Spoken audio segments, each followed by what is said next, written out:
以前樹藝師主要都係透過目測，但準確度相對嚟講冇咁精準。我哋亦都幫到我哋客戶啦，下降超過80% 嘅一個人力嘅成本。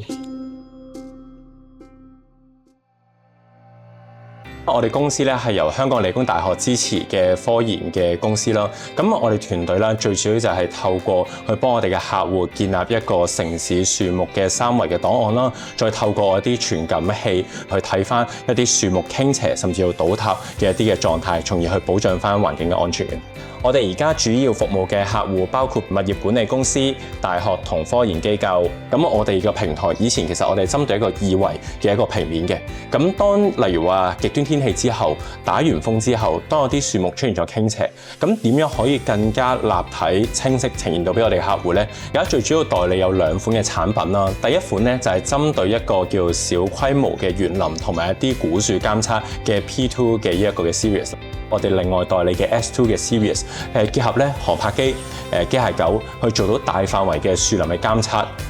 我諗其中一個都會令到我哋係幾震驚啦。其實就會係呢一個設備佢嘅精準程度，甚至到咧就係佢嘅呢一個嘅生態嘅完整性。咁我哋喺以前，例如話我哋做咗一個3維嘅掃描嘅採集之後，我哋可能要花2到3個鐘頭先至可以完成一棵樹木嘅一個嘅建模或者一個分析嘅過程咯。咁透過 FJ Dynamic 嘅科技啦，無論係佢嘅一個易用精確嘅一個嘅3維嘅掃描器啦，以至到後面嘅後台，包括係啲 AI 唔同嘅分析，去將一大片嘅樹林以一個高效嘅簡便形式就已經可以去抽取咗出嚟，咁從而可以幫到我哋，亦都幫到我哋客戶啦，下降超過80% 嘅一個人力嘅成本。咁而我哋喺過去呢段時間咧，同 FJ Dynamic 嘅團隊一齊合作啦，無論係針對一啲例如話大規模嘅園林嘅項目啦，一啲可能係植樹嘅一啲項目，甚至到我哋亦都有合作一啲係叫做碳中和嘅一啲嘅項目嘅時候咧，我哋都會